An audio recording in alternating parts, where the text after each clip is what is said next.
കർത്താവിൽ പ്രിയരെ, ഇന്ന് വലിയ നോമ്പിൽ 12-ാം ദിനം. ദുഃഖമേ നന്ദി. ഇംഗ്ലീഷ് കവി റോബർട്ട് ബ്രൗണിംഗ് ദുഃഖത്തിൻ്റെ ഒപ്പം പോകുന്നതിനെ കുറിച്ച് ഒരു കവിത രചിച്ചിട്ടുണ്ട്. ഞാൻ ആഹ്ലാദത്തോടൊപ്പം ഒരു ദിവസം മുഴുവൻ നടന്നു. ചലവില അവൾ എന്നോട് സംസാരിച്ചു കൊണ്ടേയിരുന്നു. പക്ഷേ ഞാനൊന്നും പഠിച്ചില്ല. എന്നാൽ ദുഃഖത്തിൻ്റെ ഒപ്പം അല്പനേരം അല്പദൂരം മാത്രം ഞാൻ നടന്നു. ധാരാളം ജ്ഞാനം അതെനിക്ക് പകർന്നു തന്നു. ഗുരുവിനോട് ശിഷ്യൻ ചോദിക്കുന്നു, ഇരുട്ടിനെയാണോ നക്ഷത്രങ്ങളെയാണോ താങ്കൾക്ക് കൂടുതൽ ഇഷ്ടം? പെട്ടെന്ന് തന്നെ ഗുരു ഉത്തരം പറഞ്ഞു, ഇരുട്ടിനെ. ഗുരു വ്യക്തമാക്കി, ഇരുട്ടില്ലാതെ ഏത് നക്ഷത്രത്തെയാണ് തെളിഞ്ഞു കാണുക? ഇരുട്ടുണ്ടായാലല്ലേ നക്ഷത്രത്തെ തിരിച്ചറിയാൻ പറ്റൂ. ദുഃഖം നമ്മെ കുറച്ചുകൂടി ക്രിയാത്മകതയുള്ളവരാക്കി മാറ്റുമെന്ന് മനഃശാസ്ത്ര പഠനങ്ങൾ തെളിയിക്കുന്നുണ്ട്. ഏറ്റവും മഹത്തരങ്ങളായ പുസ്തകങ്ങൾ എടുത്തു നോക്കുക. അവയെല്ലാം തന്നെ പിറവി കൊണ്ടത് എഴുത്തുകാരൻ വേദനയുടെ ചൂളകളിൽ സ്വയം എരിഞ്ഞുകൊണ്ടിരിക്കുന്ന സമയങ്ങളിലാണ്. കാലത്തിൻ്റെ കവിളിലെ കണ്ണീർ തുള്ളിയെന്ന് ടാഗോർ വിശേഷിപ്പിച്ച താജ്മഹൽ വേദനിപ്പിക്കുന്ന ഓർമ്മയുടെ കുടീരമാണ്.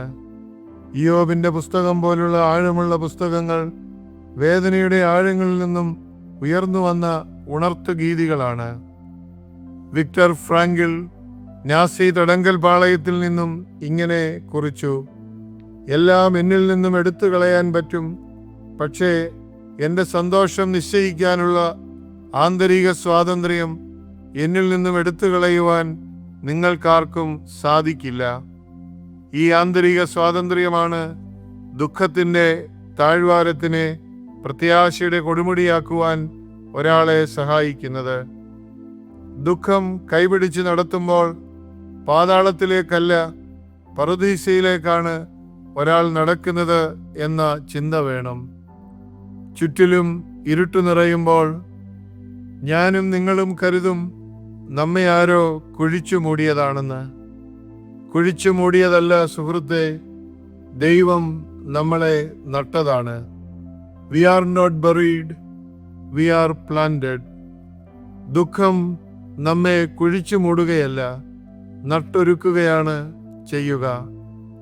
ഈ നോമ്പ് കാലത്ത് പലവിധമായ ദുഃഖങ്ങളിലൂടെയും ദുരിതങ്ങളിലൂടെയും കടന്നു പോകുന്നവർ ദയവായി ഒരു നിമിഷം ചിന്തിക്കുക. സന്തോഷങ്ങളിലൂടെ കടന്നുപോയതിനേക്കാൾ എത്ര വലിയ അറിവുകളും പാഠങ്ങളുമാണ് ദുഃഖങ്ങളുടെ അനുഭവങ്ങളിൽ നാം പഠിച്ചെടുക്കുന്നത്. അതുകൊണ്ട് ഈ പ്രഭാതത്തിൽ നമുക്ക് ഇങ്ങനെ പറയാം, ദുഃഖമേ നിനക്ക് നന്ദി, ദുഃഖമേ നിനക്ക് പുലർകാല വന്ദനം. അനുഗ്രഹിക്കപ്പെട്ട ഒരു ദിവസം എല്ലാവർക്കും ആശംസിക്കുന്നു. സസ്നേഹം, ഈപ്പനച്ചൻ.